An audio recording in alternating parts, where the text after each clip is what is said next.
দেশের প্রথম ocean ground satellite স্টেশনের যাত্রা শুরু হয়েছে, যা বিশ্বের 11টি দেশের স্যাটেলাইটের মাধ্যমে মহাকাশের সঙ্গে সরাসরি সংযোগ করে তথ্য সংগ্রহ করবে। চট্টগ্রাম বিশ্ববিদ্যালয়ে স্থাপিত স্টেশনের মাধ্যমে খুলবে সমুদ্রভিত্তিক তথ্য ব্যবস্থাপনার নতুন দিগন্ত। দেশের প্রথম এই ocean ground satellite station and data সেন্টারটি স্থাপন করা হয়েছে চট্টগ্রাম বিশ্ববিদ্যালয়ে। চীনের কারিগরি সহায়তায় সেন্টারটি নির্মাণে খরচ হয়েছে 70 কোটি টাকা। মঙ্গলবার সেন্টারটির উদ্বোধন করেন ভূমি ও পার্বত্য চট্টগ্রাম বিষয়ক প্রতিমন্ত্রী ব্যারিস্টার মীর হেলাল উদ্দিন। এই সময় তিনি আশা প্রকাশ করেন সমুদ্র সম্পদ, জলবায়ু পরিবর্তন আর দুর্যোগের তথ্য পেতে এই স্টেশন বড় ভূমিকা রাখবে, যা বদলে দেবে উপকূল ভিত্তিক তথ্য ব্যবস্থাপনাও। কাটিং এজ টেকনোলজিতে আমরা ইন্ট্রোডিউস হয়েছি, যেখানে আমরা এটা অ্যাভেল করতে পারবো এই সার্ভিসটা। এছাড়াও বিভিন্ন ধরনের তথ্যপাত্র যেগুলো আগে আমাদের থেকে শুধু নিয়ে যেত, এখন আমরা আবার গ্রহণ করার একটা সুযোগ এসেছে। তো আমি বিশ্বাস করি প্রতিটি সেক্টরে যার যেখানে দরকার এই ইনফরমেশনগুলো ইউজ করে, ব্যবহার করে জনগণের স্বার্থে, জনগণের পক্ষে এবং দেশের পক্ষে, দেশের স্বার্থে পজিটিভলি ব্যবহার করা হবে। স্থলসীমা ও সমুদ্র সীমার মধ্যে বিস্তৃত করছে নিজের সীমানার মধ্যে।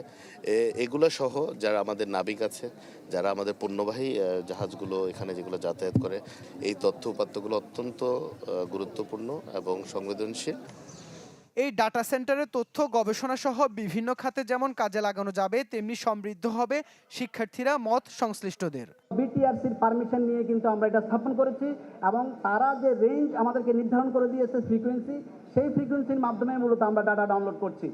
বাংলাদেশকে, যুব সমাজকে যদি স্কিল ম্যান পাওয়ার করতে হয়, this is the one of the sector which is going to be improve by the using the data from the satellite which will receive from the satellite. Blue ইকোনমির importance বিবেচনায় নিয়ে, ওশানোগ্রাফির ইম্পর্টেন্সটাকে বিবেচনায় নিয়ে আরও বেশি গবেষণা এবং পঠন পাঠন পদ্ধতির মধ্যে তারা যাতে সম্পৃক্ত হন। বিশ্বের 11টি দেশের স্যাটেলাইটের মাধ্যমে মহাকাশের সঙ্গে সরাসরি সংযোগ গড়ে তথ্য সংগ্রহ করবে এই ডাটা সেন্টার, যা পেয়ে উচ্ছ্বসিত শিক্ষার্থীরাও।